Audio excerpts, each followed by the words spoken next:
Oke, halo selamat siang. Kita ketemu lagi di channel Sevanya Daniela. Hari ini saya akan membahas salah satu soal matematika tentang vektor. Dalam hal ini adalah proyeksi vektor ya. Soalnya seperti ini.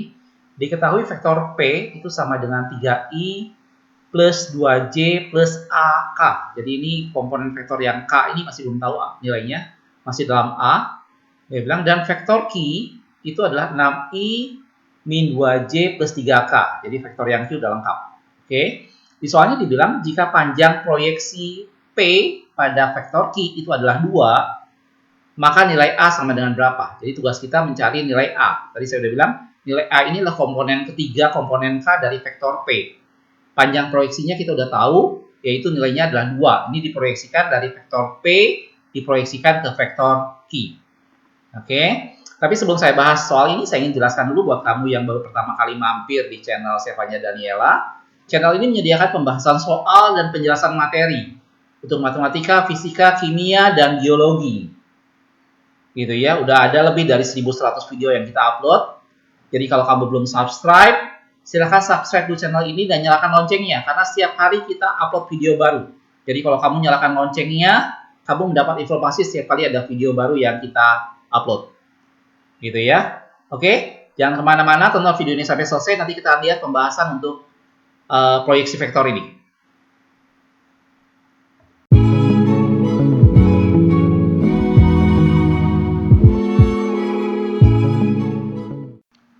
Oke, sebelum saya bahas soal ini, saya ingatkan kembali bahwa pelajaran vektor ini masuk ke dalam materi yang kamu pelajari di matematika kalau nggak salah kelas 11 semester genap ya.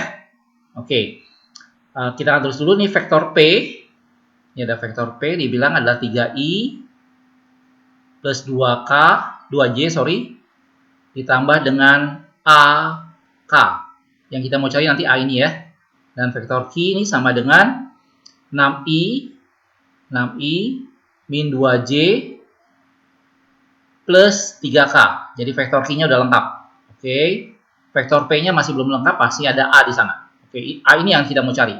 Dibilang panjang proyeksi vektor P pada vektor Q adalah 2.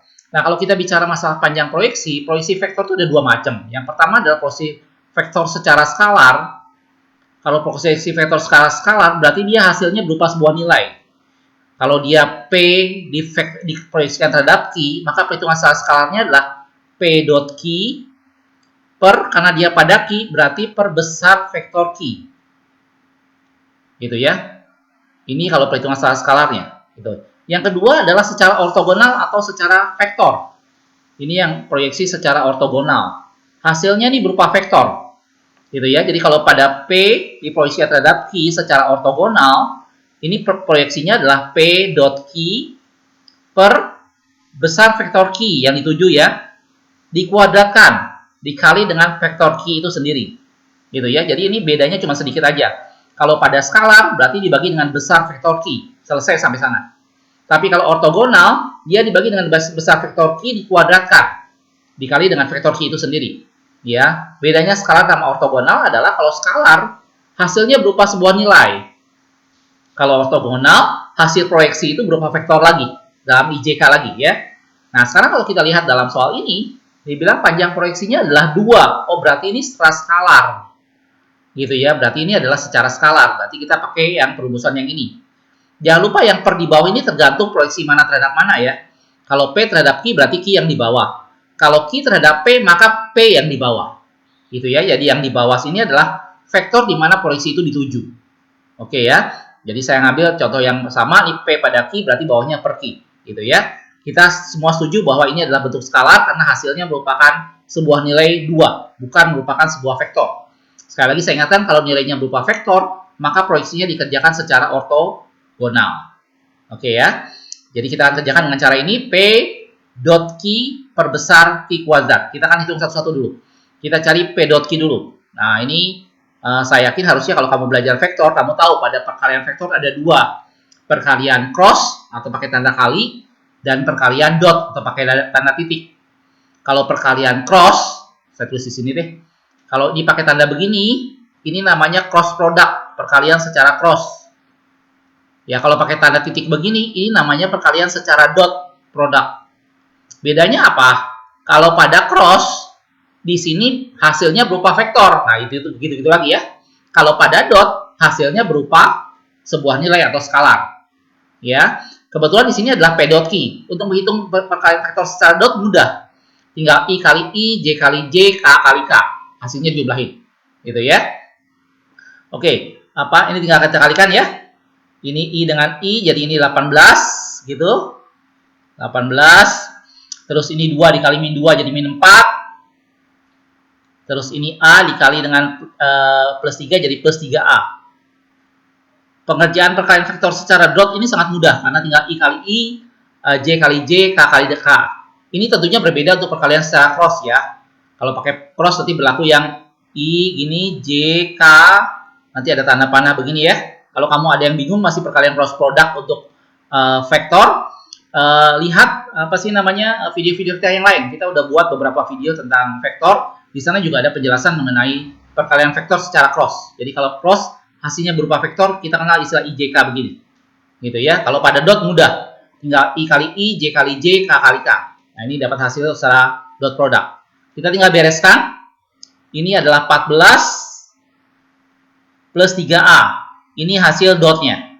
Jadi P dot Q adalah 14 plus 3A. Bisa ya?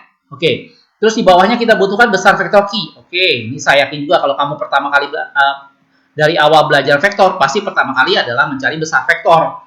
Mencari besar vektor dikasih tanda mutlak 2 begini ya. Ini sorry, mungkin tanda mutlaknya agak miring, tapi maksudnya dikasih tanda mutlak untuk mencari besar vektor. Mencari besar vektor itu mudah, tinggal ini dipitagoraskan biasa. Kalau kamu udah lancar, langkah-langkah ini kamu boleh skip ya. Ini tinggal dipitagoraskan biasa, ini 6 kuadrat, 36 gitu. Min 2 dikuadratkan jadi plus 4. 3 dikuadratkan jadi plus 9.